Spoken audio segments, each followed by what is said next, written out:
Alléluia. Que le nom du Seigneur soit encore béni. Que le nom du Seigneur soit glorifié. Que le nom du Seigneur soit exalté, l'alpha et l'oméga, le chemin, la vérité et la vie. Nous allons encore aborder un autre sujet que le Seigneur a mis à cœur, frères et sœurs. Celui, alléluia,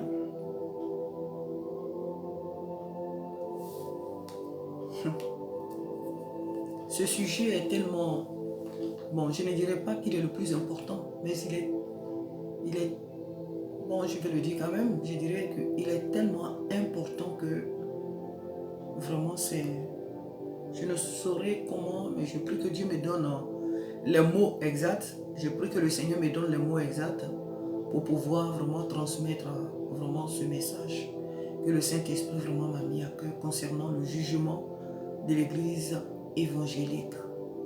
De l'Église évangélique. La Bible nous dit ceci dans le livre de 1 Pierre chapitre 4, verset 17. Car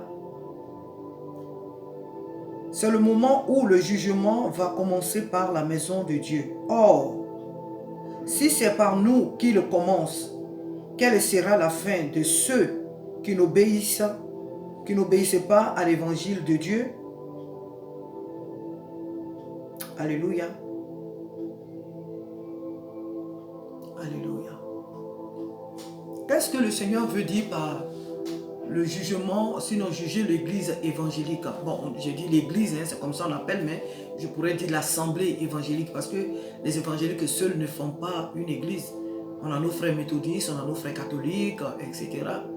Donc, l'église, mais ici, il est question de l'église évangélique.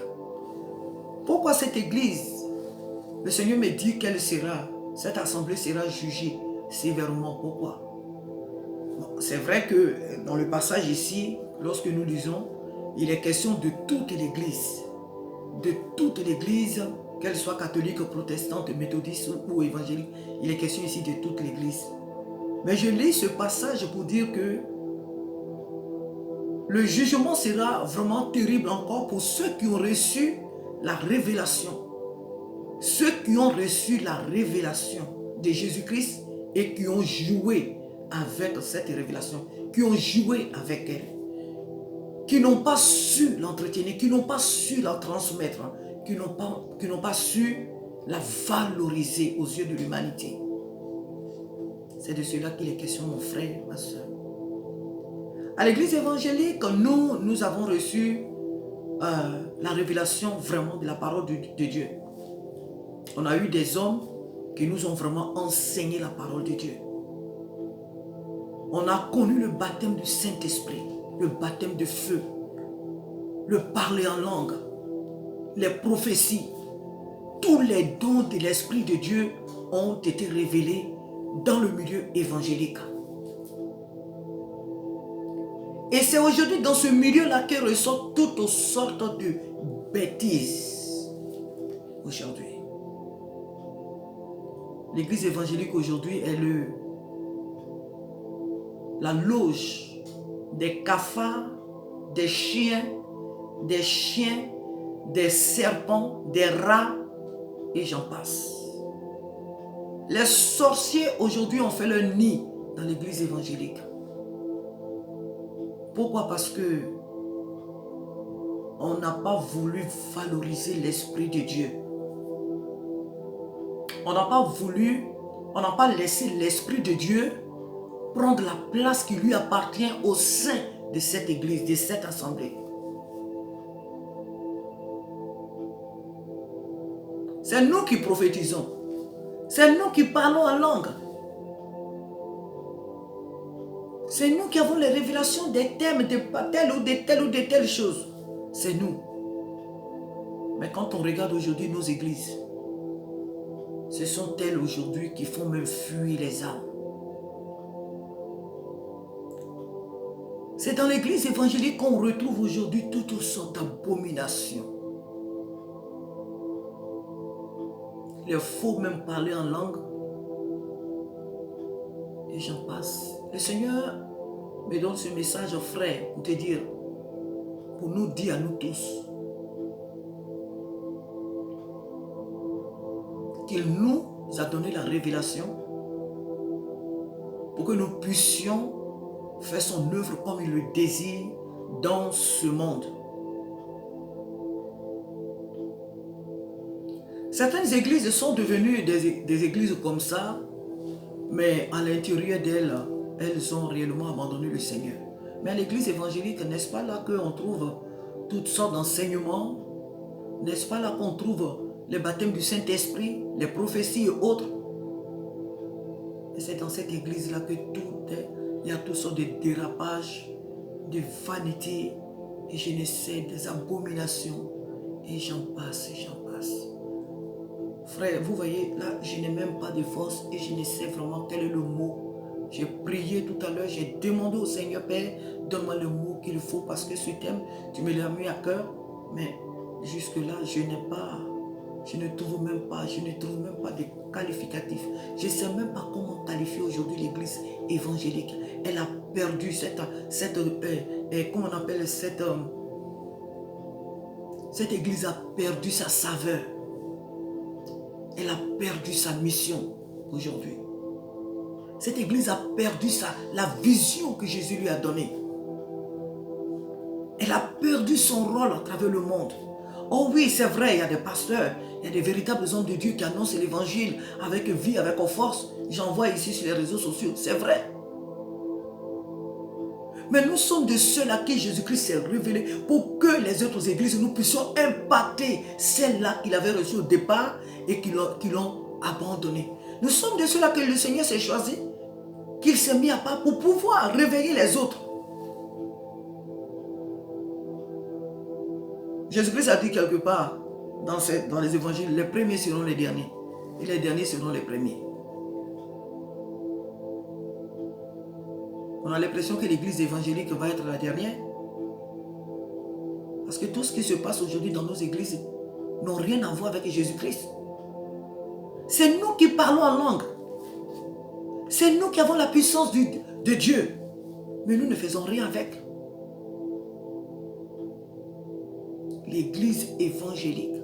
La parole de Dieu dit, car c'est le moment où le jugement va commencer par la maison de Dieu. Or, si c'est par nous qu'il commence, quelle sera la fin de ceux qui n'obéissent pas à l'évangile de Dieu?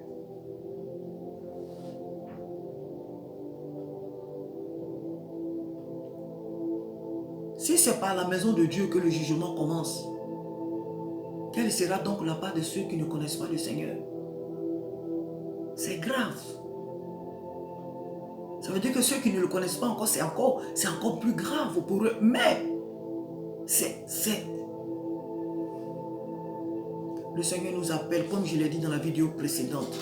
Comme le Seigneur nous l'a dit dans la vidéo précédente. Église évangélique, réveille-toi. Et reviens à Jésus-Christ. Reviens à la doctrine de Jésus-Christ. Tu as trop de doctrines. Tu as trop de doctrines. Tu as trop de doctrines qui ne sont pas de cette parole. Reviens, Église évangélique, Église de Jésus-Christ. Reviens à ton Maître. Reviens à ton Sauveur. Reviens à ton Rédempteur. Reviens à ton Maître Jésus-Christ. Ça ne sert à rien d'être fier, quand on te demande, tu es de quel, je suis évangélique. Les évangéliques, je suis baptiste, je suis du réveil, je suis de choses, comment on appelle, je suis des assemblées de Dieu, je suis de quoi là, adventiste, je suis de temps, je suis temps. Tout ça, c'est du n'importe quoi tout ça. C'est du n'importe quoi. Les églises évangéliques, les églises qu'il y a, non, elles sont plus nombreuses que les cheveux de la tête. Pour dire que les noms qui ressortent dans ces églises-là, nous qui avons reçu la révélation de la parole de Dieu, Ce que nous faisons avec cette parole-là, c'est vraiment pas possible.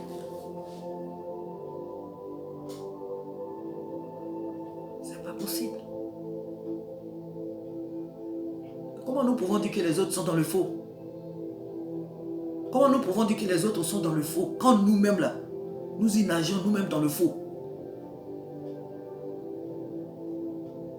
Il y a une chose. Les noms que nous avons donnés aux églises, les noms, j'en fais partie, source d'espérance. C'est bien, la source d'espérance, c'est la source d'espérance, c'est qui? C'est Jésus-Christ. Mais quand on regarde dans cette Bible-là,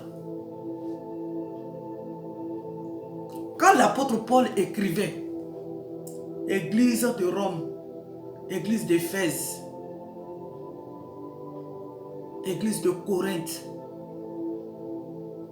les églises n'avaient pas un nom particulier. On sort là, Jésus-Christ a dit Amen. On sort là, Emmanuel a dit j'arrive. On sort là, hôpital général. On sort là, église de vie. On sort là, église de Jésus-Christ. Les églises portaient les noms des villes. Les villes dans lesquelles les frères étaient. Tel que moi je suis à Meaux. Donc normalement, là où je prie devait s'appeler, notre assemblée devait s'appeler église de Meaux. L'église de Meaux. L'église de Paris. L'église de telle ville, tel pays. L'église de Sarcelles, l'église de Saint-Denis, l'église de Grigny, l'église de Lagny, de Chelles, l'église de je ne sais pourquoi, de Aulnay-sous-Bois, église d'Abidjan, église de... Oui, chaque église devait porter le nom du quartier où elle se trouve. C'est ce que nous voyons ici, non? Les frères d'Antioche. Antioche, ce n'est pas leur nom de famille. Les frères d'Éphèse. Dans nos églises évangéliques, il y a trop de désordre. Il y a trop de désordre. Il y a trop de désordre.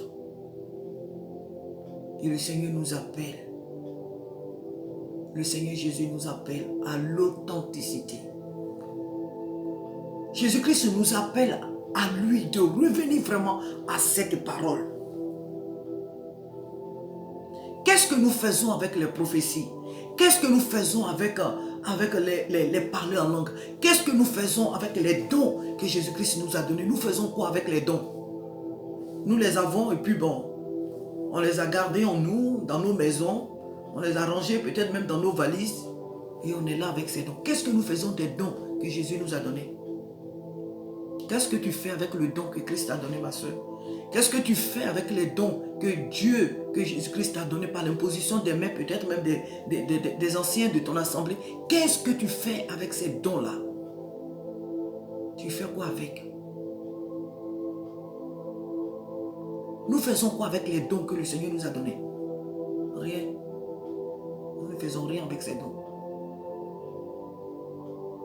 Certains sont devenus des féticheurs, féticheuses avec les leurs. Ils font du n'importe quoi. Ils sont tellement pleins même que d'après ils ont dévié, ils font n'importe quoi.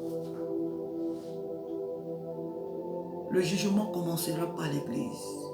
Et voilà pourquoi cette église doit rechercher vraiment à son maître. Doit revenir à son maître. Nous devons revenir à Jésus-Christ. Nous devons revenir vraiment à la source qui est la parole de Dieu. Église évangélique, tu n'es pas mieux. Tu n'es pas mieux que les autres assemblées. Tu n'es pas mieux parce qu'à ton sein, il y a trop de désordre. Trop de désordre. Alors que nous avons reçu la parole.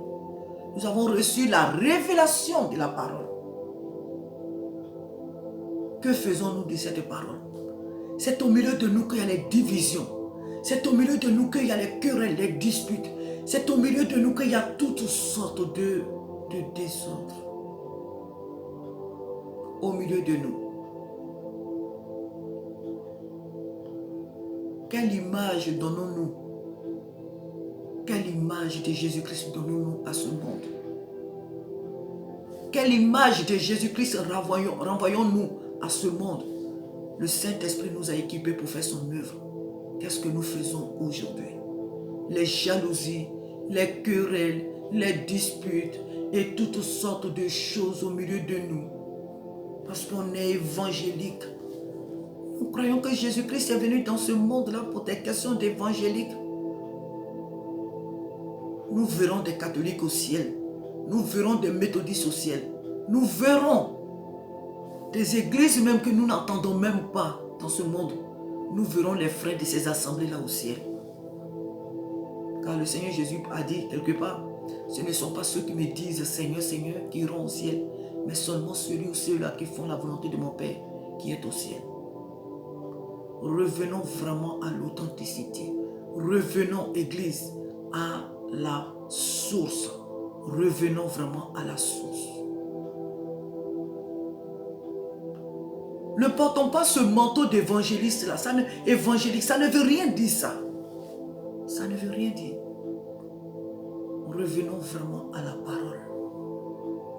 Arrêtons de nous croire meilleurs. Attachons-nous réellement à cette parole. Ayons vraiment la doctrine de cette parole.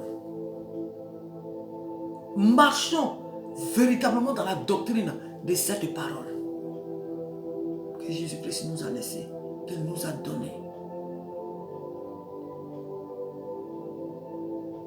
Alléluia. Le jugement commencera par la maison de Dieu. Avant d'atteindre ce monde. Et si c'est par nous, l'Église, que le jugement commence, il y a bien lieu de se mettre en ordre de bataille, de se mettre en règle vis-à-vis de cette parole. Le temps est venu pour que chacun de nous se voit au travers de cette parole, marche à travers cette parole et non pas sous la couverture d'une appartenance religieuse, je ne sais pas. Nous devons être fiers d'appartenir à Jésus-Christ et pas la fierté d'être évangéliste ou évangélique. Tout ce sont des bêtises. Ce sont des bêtises. Oh Seigneur Jésus-Christ, aide-nous. Aide-nous, Seigneur.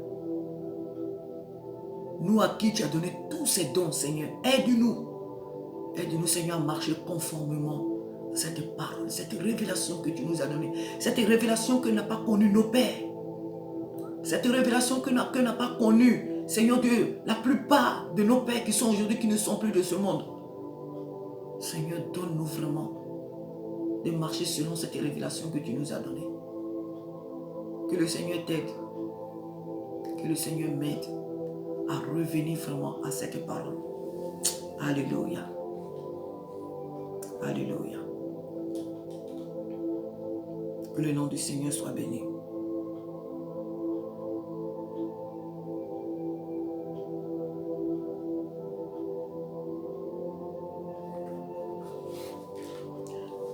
C'est au milieu de nous qu'il y a des blasphémateurs. Hein?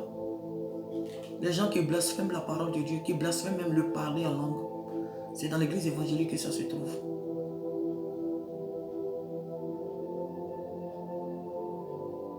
Que le Seigneur nous aide vraiment à revenir à lui. On n'est pas porté ce manteau d'évangéliste, et puis faire n'importe quoi. Mais à marcher vraiment selon cette parole que le Seigneur Jésus nous a donnée. Soyons vraiment les porteurs, les porteuses vraiment de cette parole. Et ne portons pas ce manteau d'évangéliste-là. Ce n'est pas le fait d'être évangélique qui nous sauve. Ce n'est pas le fait d'être évangélique qui nous amène au ciel. Non. C'est le fait d'avoir réellement accepté Jésus-Christ comme son Seigneur, son Maître et son Sauveur. Voilà ce qui nous sauve. Ce n'est pas le fait d'être évangélique. Quelle est cette fierté-là que nous avons d'être évangélique? Mais qu'en réalité, au milieu de nous, il n'y a que des loups, des chiens. Mais qu'au milieu de nous, il y a des loups, des serpents. Revenons à l'Éternel. Car le jugement commencera par l'Église. Voilà pourquoi il est important pour nous de nous mettre en règle vis-à-vis de cette parole qui va nous juger. qui va juger nos actes, qui va juger nos œuvres.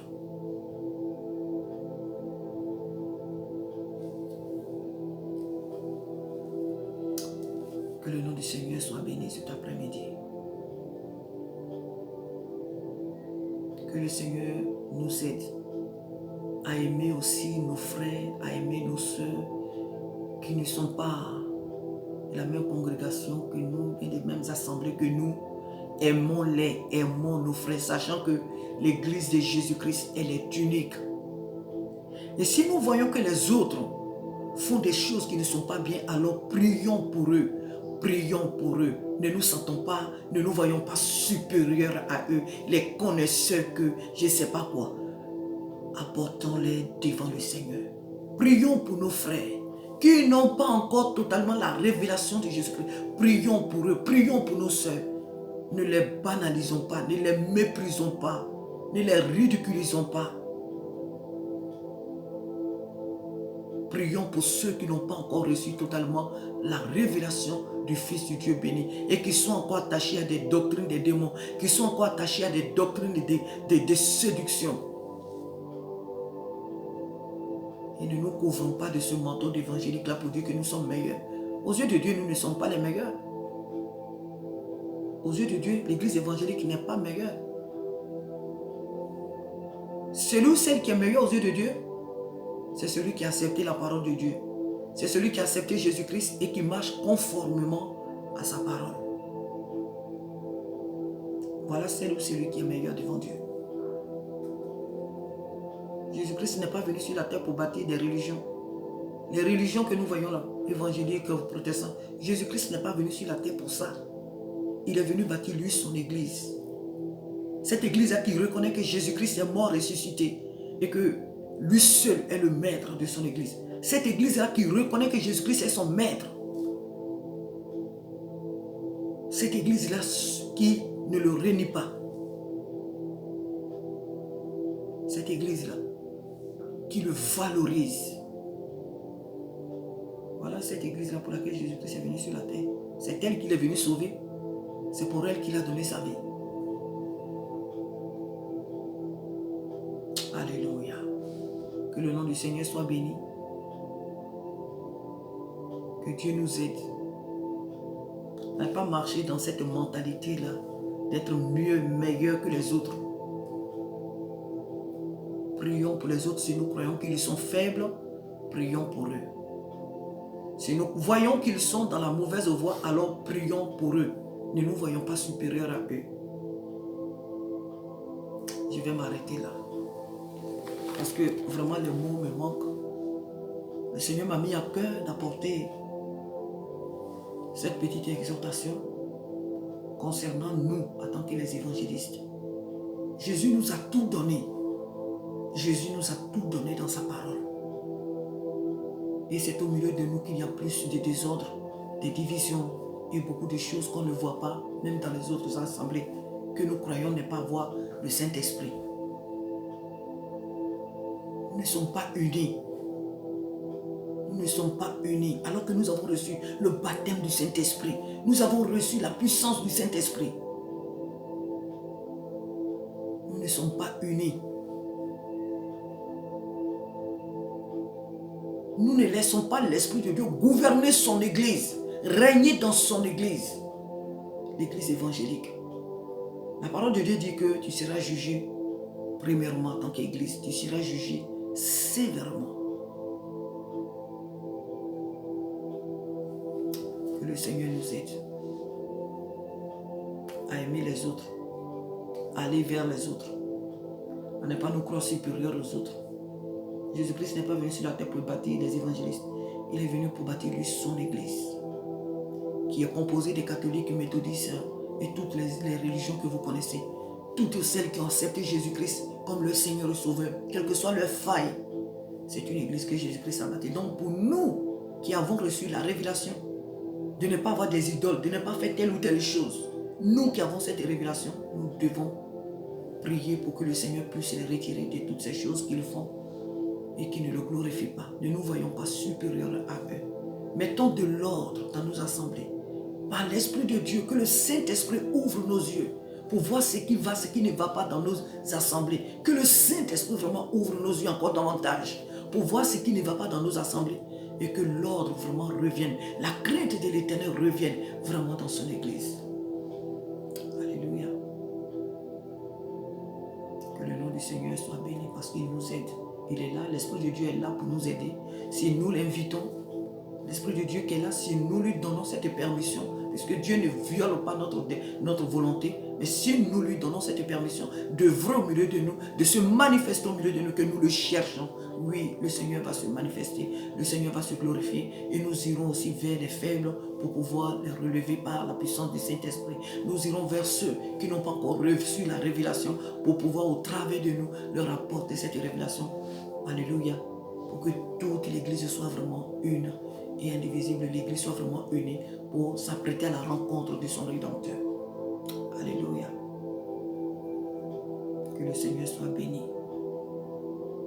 Que le Seigneur soit glorifié. Que le Seigneur Jésus-Christ seul soit glorifié. Que Dieu te bénisse et à très bientôt. Amen.